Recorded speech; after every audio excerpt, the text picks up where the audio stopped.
it's been a good opportunity just to kind of chill out, rest some niggles, and do your own bit of fitness. To be honest, I've really enjoyed the opportunity to do my own training. I think a lot of guys have. When you're sort of bashing each other every week and playing at the weekend, you don't often get an opportunity to have a kickabout, or go in the gym and do your own thing or get out on the bike. So in that sense, it's been nice to be active and keep training and setting different goals. But I think almost all the boys have really missed that sort of competitive side of exercise and rugby especially. So I'm really glad we're back and we're looking forward to it all starting again. What do you think of Sale as the first game back? Yeah, it's a good one to come back to, isn't it? I mean, it's just a massive challenge for us, and you've kind of, not forgotten, but it's kind of pushed back to back your mind the actual season, and this is the same season, and we're still in the hunt to make the top four. And although it feels like a pre-season and a new start, it's not, and it's been a good opportunity to sort of park where we were, focus on getting better and changing a few things. And like you said, facing a really big challenge in the form of Sale, who are a great team and did one on us up there earlier in the year. So I think all the lads are really looking forward to it, especially the forwards. It's a massive physical test, especially with Jerry coming in. It's a great first test for us as a sort of new model. I stayed in Surrey. My parents were trying to get me back, get me and my brother back, but we dodged them as long as we could. I went back a couple of weeks ago for my grandma's 85th birthday, which, as you can imagine, was good fun. Sat in my mum and dad's garden. So I went over there once, and I saw Ross a few times in his garden as well. So I tried to split my time over the 3 months with one visit here and one visit there. I coach, so me and my brother Ali, who live together, we coach at Farnham. We'll be coaching at Farnham this year. So, it has had a big effect on them, as well as the Premiership and professional game.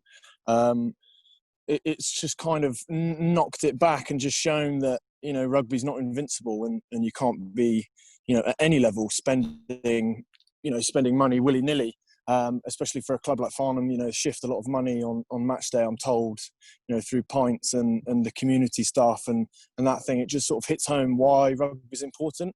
And why it's important to just keep community rugby grassroots and build it all the way through, and how rugby is such a great sport and we need to keep it alive. So I think we will see a knock-on effect. I think all teams and all clubs at any level will probably have a bit of a recovery phase.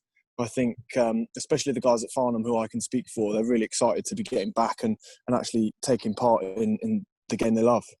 I ignore quite a lot of it, to be honest. I just focus on me. We receive there's a lot of information out there, not just about rugby, about COVID-19 and all sorts. I just feel it's better to crack on and keep grinding and keep your feet on the floor. So in terms of the relegation, that's up to the powers to be. I've got some good suggestions, I think, if they want to listen to me, but I'm not sure that they will. So it's up to them. It's up to how they want to build the game and where they want the game to go. And if they think that ring fence is the best option, then that's up to them, and they should do it. But if it's not, then they need to decide on a model that they're happy to keep ploughing money into and ultimately create great players and a great game. I don't pay attention to much stuff that's out there.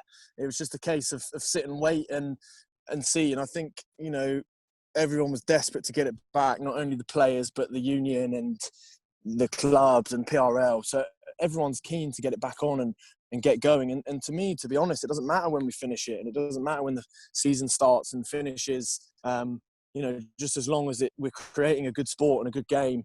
And like I said, the players are just mad keen to get going. So everyone's looking forward to kicking it off next week. And like I said, we're in a fairly decent position and we want to try and win. So I think it's a good thing that the season's back on and we resume where we finish. Sorry. To be honest, I think it's a good thing. It's not. It obviously wouldn't be a good thing if you played every minute of every game, and then had to back up, an international series or whatever, or double up a year if you're struggling. But I think, to be honest, it's a really good thing for the squads. There's no A-League. There's hopefully a Prem Cup final for us and Sale. So there's not loads of other competitions going on. I think Europe are going to finish, which we're not in. So it's a good opportunity for everyone. The night games are a great opportunity to rotate the squad, mix the squads up, all these clubs have got great strength and depth, and we're no different. You can dive deep into in most positions, if not all positions, and still come up with good Premiership players. So I think, to be honest, it's going to be really good for our club and all the clubs in the Premiership. I'm not sure how old Gabs is, but he's been around the club a long, long time. So I've seen him when I started in the academy and stuff, and when I used to go and watch Brighton play. He'd play for Trinity, I think. So I've seen a lot of him throughout the years, and he's obviously a fantastically talented lad. So he's a big loss. I just, we're not the closest of friends, so we wouldn't speak about business, so to speak. But it just seems like a great opportunity for him to go and play in a foreign country and chase, I think, a dream that he's had for a long, long time. So wish him the best of luck. And from us, we just keep going. We've got good wingers that will step in and rotate, and we're focusing on us. To be honest, not yet. Anyway, I think most people understand, and lots of guys that are into their football and NBA and stuff are going to understand that it's all going to be empty crowds and it's going to be a bit weird, and you might not get the buzz. Well, you're not going to get a buzz off of a crowd, but ultimately, I think the hunger's there to win, which it is with us. I think we'll be all right. I'm days of when you're a kid, you didn't have a crowd and there was no one there. Even in the Championship, I remember went to Yorkshire Carnegie, and I think there was more players than there was fans. So quite a lot of lads will be used to it in that sense. But it will be a real shame, especially at the Stoop on a Friday night, like you said. It's an amazing experience to run out. But it's just rugby. It stripped it right back to what it is. And everyone's hungry to perform and win. So ultimately, that's your motivation. At the start, it was a little bit frustrating that you couldn't, chuck a ball around and play touch and, do the things that you kind of enjoy. But it's forced the coaching staff and physios and stuff and S&C to be creative, which is great. Bit of variety, different stuff, different stimulus. The guys, especially at the start, when we had very little guidance, ran it ourselves. It was a good opportunity to take a bit of responsibility and sort of do our own thing, have a bit of fun while still trying to get better.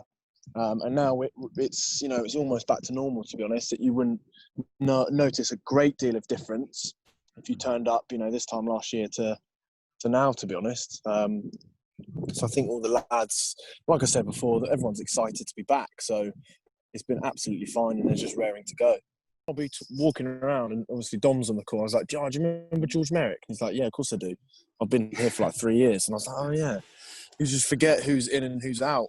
I think sort of the easiest one is Chris Ashton. Very, very fit, works very, very, very hard. He's come in and sort of pushed himself and pushed the lads around him. To be honest, I can't just pick a name. Like you said, there's quite a lot of new guys come in and they've fit in really, really well, and everyone's hungry for it. And like I said, there's a lot of opportunity. So everyone's really pushing for that spot. And I think even sort of the first team that goes out there, that's not it. That you're not being sent out on loan or going to play A-League on the Monday. You're going to get an opportunity at some point. So lots of lads putting their hands up. I think, especially in the back row, Chris is always there working really, really hard. Will Evans has been great, leading a lot more. The guys like Archie White, who you might view as kind of your squad men, are really, really pushing, which is great. I think it's to try and kind of change the structure of what you do and how you do it would ultimately lead to sort of a different outcome. And the thing is, if you have a smaller, well, only so many people can play, can't they? If you have more people that aren't playing, more people are going to be, less happy, less opportunity, etc. Whereas like here, there's a lot of opportunity. There's a lot of guys that can slot in. The academy's great. The young guys are pushing for different things to, the 25-year-olds say, who are trying to get in the Premiership team. So yeah, I do agree with what you say. Maybe a smaller breed of competition, but an amount of people can play.